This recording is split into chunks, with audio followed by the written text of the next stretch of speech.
Alrighty, y'all. Okay, today we got a little random car spotting, or maybe a little random truck spotting. Okay. Now I know some of y'all this is not to your liking, and you would pay no attention to something like this at all. But to me, big trucks, big rigs are, well, they're pretty cool. They have a lot of engineering that you don't see in everyday vehicles, and well, they're just really neat. And here in East Tennessee, trucks like this, where I grew up at, in Morgan County, Tennessee, trucks like this, we called these coal trucks, okay? And they were hauling Macks like this. And I think this is a DM series, but there was also an R series or R model Mack trucks. They were hauling coal up and down mountains to the steam plants, one of which is not very far from here. It's only maybe 5 or 6 miles from here, probably. This is a scrap metal place I come to sometimes, and I saw this and I wanted to get a video of it. So this is Mack DM. It's got a setback front axle. I think it's a 600. I'm not absolutely certain of that. I'm not going to climb around on it. It is not mine. So, but I just think it's really cool and really awesome. I will look around it here. But trucks like this, to me, I feel like are historical. And they help support counties like Morgan County, Tennessee, because they, and also East Tennessee in general, because they helped produce or get the coal that was mined out of the mines to these steam plants. Like I said, one of which is not very far from here. It's the Bull Run steam plant. You can see the top load differentials right there. Of course, the batteries are gone. Got a very slick back tire back there. As you can see, what's really unusual about these Mack trucks like this, I've noticed some R models like this too. You see the cab is kind of offset this way towards the driver's side. The thinking was to give the driver a good line of sight down this, a good line of sight down through here. You know, so he could pay attention better to the lines on the road, or see the lines on the road better.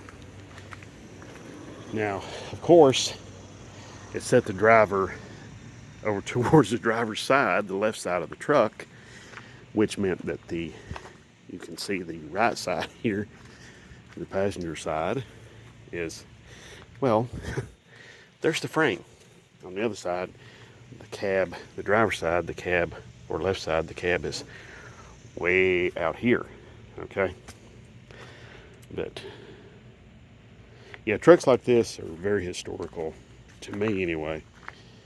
I feel like they have some historical significance. And what's bad is nobody's restoring these, nobody's preserving them, nobody I know of is doing anything like that. But I imagine this truck hauled a tremendous amount of coal up and down these mountains. And trucks like this were also useful in other coal mines all over the country. So, yeah. So I thought I would stop and make a quick little video about this. See the recap tires there.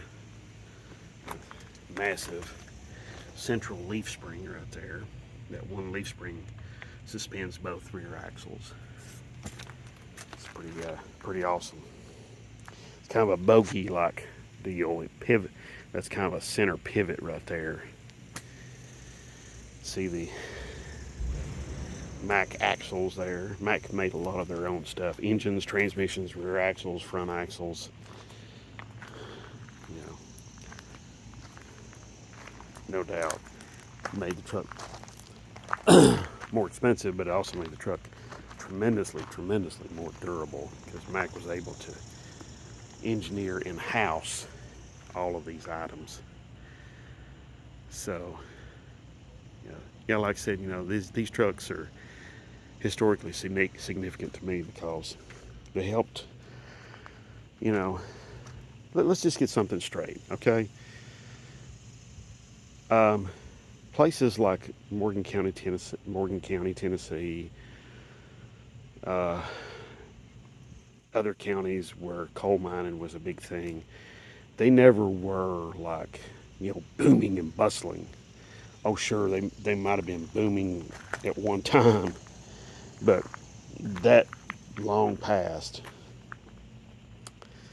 Trucks like this help get the coal down off the top of the mountains and out of the mines and to the places where it was bought and used.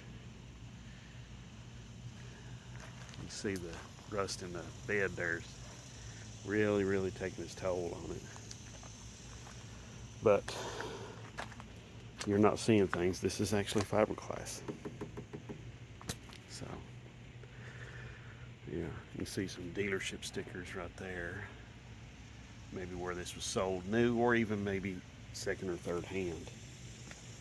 You got to remember, some of these trucks lived a tremendously long life.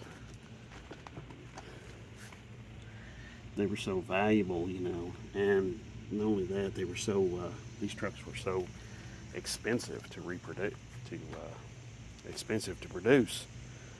So if you bought one of these, you would keep it on the road as long as humanly possible, even if that meant changing out major components.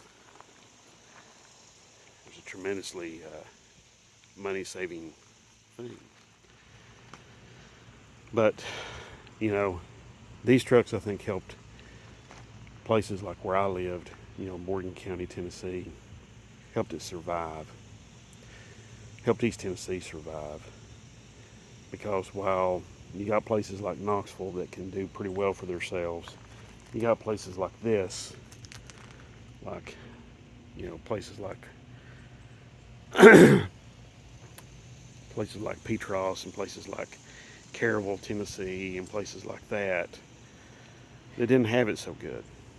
And they had to work with whatever they had, and this meant survival. And to the men that were driving these trucks, to the people that were driving these trucks, my hat's off to you, because these weren't easy trucks to drive. So, anyway, all right, I'm rambling on long enough. So, thank you very much for watching. God bless. And if you like this video, thumbs up, please. So thank you so much. Have a great one.